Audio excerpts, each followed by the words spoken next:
4. Once upon a time, there was a hut. Not a big one. Just a small makeshift structure that stood on 3 sticks on the sides, with leaves arranged on the top as roof. Inside the hut lay a makeshift cholha of 3 stones. All the wealth of the family lay around this cholha. And what was this wealth? 1 big clay pot, 1 mud bowl to eat from, and a cracked coconut shell with a piece of wood nailed to it which functioned as a spoon. A family used to live there with their children. What did they all do? Well, every day the children would go to the town to beg, with a cloth bag on their shoulder and a tin pot in their hand. Their tin pots would overflow with decaying food, and their bags with stale and dry jowar roti. The children would then return home, happy with their booty. Then their Aai would put all the rotting food into the big clay pot, along with the pieces of dry roti. She would collect twigs and sticks from the garbage heap to light the cholha, and bring the mixture to the boil. Since the spoilt food had a sour taste, the dish was called ambura. After it was cooked, it became a katala. Then the grub would be poured into the mud bowl, and everybody would feast on this. This was their daily routine. One day, however, they could bring home nothing. The man of the house became very sad. He said to his wife, "I'm sick of this life. We either have to remain hungry or eat rotten food. I think I'll go out to some place where I can find work. You two try and find some work." The wife agreed. The next day he set off in search of work. For 2 days and 3 nights he walked and walked. On his way he begged for food. Food he got, but not work. He walked on and on in search of work. But alas, he could find nothing. Feeling angry, he walked further. He trudged on for 1 whole month. Finally, he reached another kingdom. This kingdom was quite prosperous. It was full of well-to-do people. He walked up to the main market. A diamond merchant's eyes fell on him. The merchant's servant had quit the previous day. The merchant called out to him, "Will you work for me?" The man accepted the offer with a glad heart, as this was exactly what he wanted. He started working at the merchant's house as the family's manservant. The merchant gave him place to stay in his own house. After 2 months, however, the man started missing his family. So he sent a letter to his wife. When the letter reached them, his wife and children were very happy because he had finally found work. The children immediately spread the news among the neighbors. The wife promptly lost herself in daydreams. Meanwhile, a pack of dogs entered the hut. They jumped on the pot that was on the cholha and spilt the food. The dogs ate up all the food and then ran away with the makeshift spoon. The commotion jolted the woman out of her fantasies. She saw that the food had vanished, the bowl was broken, and the spoon was missing. Now, what was she to do? She started thinking. Her husband's letter had to be answered. But what could she write about? Then an idea struck her. She called her son, sent him to buy a postcard, and asked him to write what she dictated. The army of Mr. Hound launched an attack. There was great commotion in the royal hall. Sir Pot fell down, the squire, Mr. Bowl, was severely wounded, and Princess Spoonaria was taken away. When the letter arrived, the man got someone to read it out to him.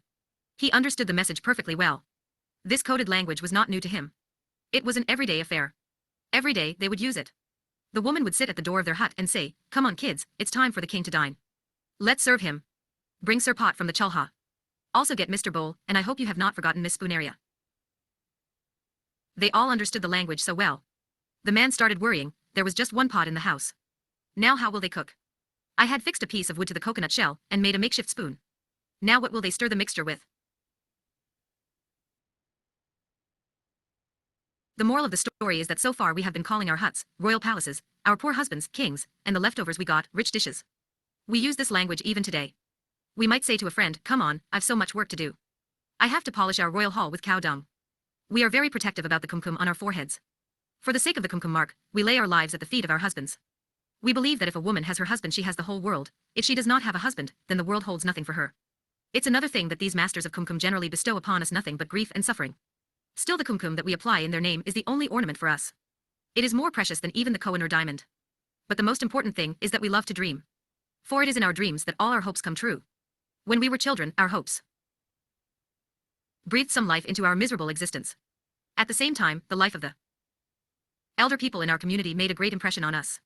Their behavior and thoughts and the customs they followed shaped our young minds. We tried to emulate them, to think and behave like them. We used to keenly observe the behavior of the elders in our community and the customs followed by them, especially those practiced during the month of Ashit. This festive month was over in no time, but it left a lasting impression.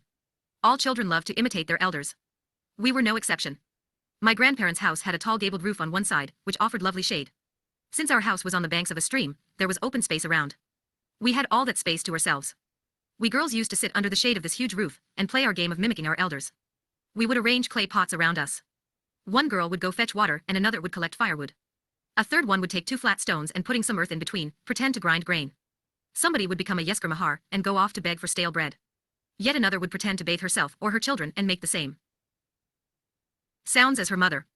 When the boys saw us playing house, they would come running to join us. Then they too would take on different roles. Some boys would make small trumpets with leaves, some would hang broken tin pots around their necks and would pretend to play the drum. Some would pluck leaves off the banyan tree to produce musical notes. And some would become patrajas. Then the boys would make small mud balls and grind some red tiles.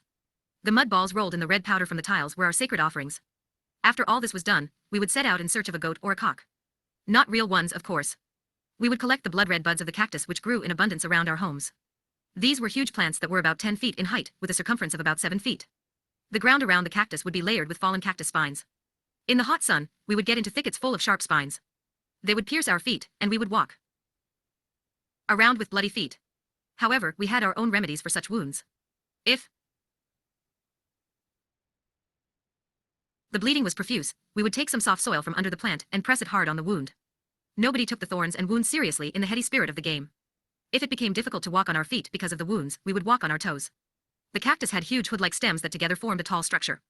Sharp spines, almost as long as our fingers, grew on each stem. The stems were covered with lovely-looking golden yellow spots. They were actually deadly bunches of thorn, so small and light that they could float in the wind. These were far more dangerous than the spines. Those tiny thorns ruined the lives of many young children. Sometimes they would pierce the eyeballs or even the iris. Then the iris would lose color and become white. After some time the eyeball would just pop out. At least 1 in 10 children would lose an eye in this manner. Even the slightest pressure was enough to release the thorns from the stems, like bees from a hive, and then the thorns would land on any part of the body. They would get lodged too deeply for them to be pulled out. But we too had our own ways of plucking the red buds. We would cut a long slim twig from a tarwood tree, nail its end with a sharp thorn, and then with a flick of the wrist, we would get the red bud off the cactus stem without touching it. When the bud fell down, we did not touch it with our fingers. It would be gathered with tarwood leaves, placed on a piece of tile, and then rolled in the grass to remove the tiny but deadly thorns. Then we gathered all the red buds and brought them to the place where we were playing house. There, one girl would place the pile of mud cakes on another girl's head. Someone else would dress up another girl in neem leaves, and yet another would carry the red buds on her head.